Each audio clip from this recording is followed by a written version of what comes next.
ఇప్పుడు సంస్కృతి టీం నృత్య కళాశాల వారి ప్రదర్శన. Let's welcome them. All the best.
Wow, ఇది నిజంగా అద్భుతం. రెండు టీమ్స్ వాళ్ళు చాలా బాగా పెర్ఫార్మెన్స్ చేశారు. ఇప్పుడు ఫస్ట్ రౌండ్ ఫలితాలు తెలుసుకోవడానికి రెండు టీమ్స్ ని వేదిక మీదకి ఆహ్వానిస్తున్నాం.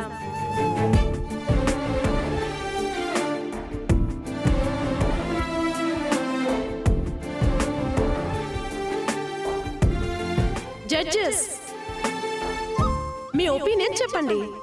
యమ్రాన్ టీం వాళ్ళ ఎనర్జీ అద్భుతం, కానీ ఎక్స్ప్రెషన్ కొంచెం తగ్గింది.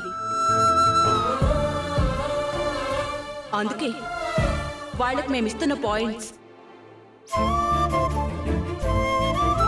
6.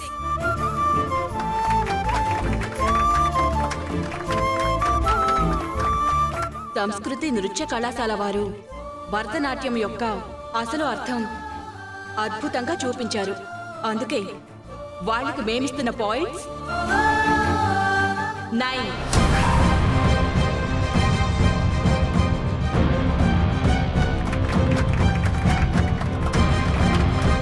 డాన్స్ అనేది కేవలం స్టెప్స్ కాదు, భావం. ఆ భావం ఈరోజు స్పష్టంగా కనిపించింది. అందుకే సంస్కృతి టీం వారికి మేము 9 పాయింట్లు ఇచ్చాం.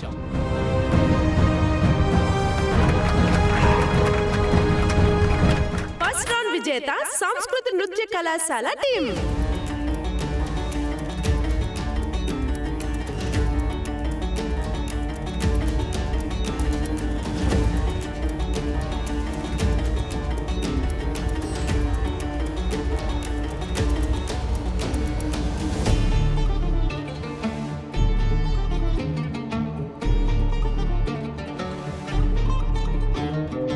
పాపకి ఎలా ఉంది? నువ్వెందుకు వచ్చావు? తల్లిగా ఫీల్ అయ్యే వాళ్ళు రావాలి ఇక్కడికి. చావు బ్రతుకులు సహజం అని చెప్పావు కదా, వెళ్ళిపో. ఏంట్రా నీ ఆవేశం? అది దాని తల్లి, బిడ్డను చూసుకోవాలని ఉండదా? అంత ప్రేమ ఉంటే ముందు నుండి బాగోగులు చూసుకునేది, ఆపరేషన్ కావాల్సిన డబ్బులు అరేంజ్ చేసేది. ఇప్పుడు అన్నీ సెట్ అయిన తర్వాత లాస్ట్లో వచ్చి మమ అంటే సరిపోతుందా? ఫోన్లేరా, ఇప్పటికైనా వచ్చింది కదా. సర్లే ఊరుకోరా, ఇది హాస్పిటల్. మనం ఇలా ఎమోషనల్ అవ్వకూడదు. కంట్రోల్. పాపకి ఆపరేషన్ స్టార్ట్ అయిందా? కాసేపు నువ్వేం మాట్లాడకే. అసలు వీడు అగ్గి మీద గుగ్గిలంలా ఉన్నాడు. శౌర్య, రామలక్ష్మి ఎక్కడ్రా?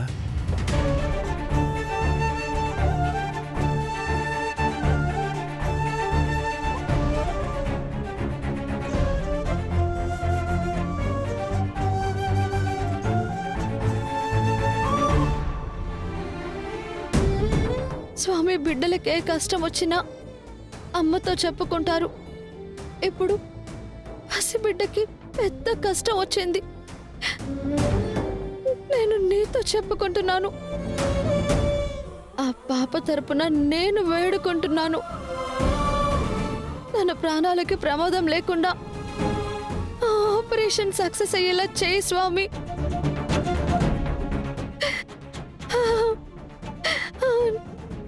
నిన్న మొన్నటి వరకు నవ్వుతోనో ఏడుస్తూనో సందడి చేసి ఈరోజు చావు బతుకుల మధ్యలో ఉంది.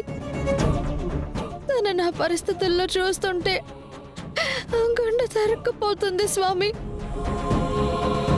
ఈ 4-5 నెలల్లోనే దాని మీద అపారమైన ప్రేమని పెంచుకున్నాను. పొరపాటున తనకేమైనా అయిందంటే నేను అస్సలు తట్టుకోలేను. దయచేసి పాపకి ప్రాణభిక్ష పెట్టు స్వామి, ప్రాణభిక్ష పెట్టు.